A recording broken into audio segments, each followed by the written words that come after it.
I don't know about you, but I see the Harry and Meghan relationship as something borderline of Laurel and Hardy.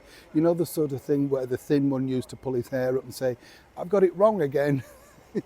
Dick Henry had a character like that. Do you remember the two Bother boys? And he always got it wrong. The dad was trying to do something.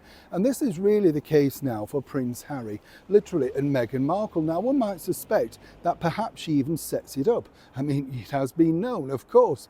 But you see what's happening now, and you may have noticed this, everything's gone really quiet in the world of jam, dog biscuits and Prosecco. Now, some people are telling me that, of course, no, that's not the case, actually, Neil. No, she's planning a big launch in September, and the world literally will stop spinning on its axis. However, insiders around Meghan Markle and her brand new team are very worried simply because Prince Harry literally has put the kibosh on literally, potentially, thousands, if not millions of pounds worth of sales. Let me explain. Morning, nice to see you. Thank you so much as ever for your time. And I'm so glad, by the way, that you enjoyed our wonderful chat, if you haven't seen it already, with a Hollywood starlet that was Irene. I love these people that were next to these big stars. And they were very young when they got the part, and then they developed the part and they come along and tell their stories. You normally get more fun out of these people because, of course, they may have not been the biggest name on the poster or on the marquee, but they have a story to tell. And when you listen to it, particularly when she's talking about Elvis and stuff like that, you get a different perspective of what he must have been like. And again, it is interesting because you see the documentaries and the people that were really around him, and they have a vested interest because they're being paid. She, of course, was just telling the story because she was a lovely lady, very beautiful, still is, and had a fascinating tale. Do check it out if you haven't seen it. Now, back as ever to your royal story of the day. Now, what I find odd about this, if I was doing any marketing or indeed working for Meghan Markle, one might suspect, of course, that you might want to pull in her very much canon loose husband, the former royal known as Prince Harry. You see, what he does time and time again is make your job more difficult. It doesn't matter what he says and really what he does, he can lose you business. And this is truly now what's really evolved after that recent chat. Yet another sit down over here with the ITV channel ITN.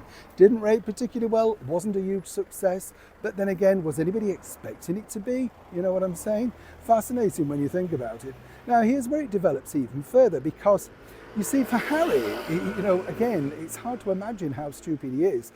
Basically he let reveal that he wasn't prepared to bring his family back, or indeed his wife back, because it was unsafe over here in the United Kingdom. Now, collective head in hands from her team, particularly out at American Riviera Orchard, the thin team of people that have to now try and make this project work. You see, the problem is this. Once you say, this is how it works, and we're all very clever here on this channel, but the bottom line is you can do so much marketing digitally, but then, like everything, you have to turn up in public. So in-store meetings, special events where they come on stage, get interviewed, possibly sell the products, the books, whatever they're doing, that's all vital to get the market going. And basically by saying, and this is how stupid Prince Harry's been, basically, you see, it's not just that he's wiped out the United Kingdom and areas, of course, around Europe, the Commonwealth, that sort of stuff, but by saying, that this particular area is unsafe for her to turn to, then if she's not going to come here, who's going to buy her products? It's all about fan frenzy, isn't it? Do you remember when they used to open the Harrods sale and you have a major star? You whip up frenzy, people will buy the product. Apparently now, people are saying, well, how are we going to market into that area if Meghan finds it too unsafe to attend? So thanks, Prince Harry, because once again, you've made sure that another major event in your wife's life, as it were, simply won't take off. And when you're navel gazing and wondering where did it go wrong, think about what you said. Neil Sean in the very heart of London.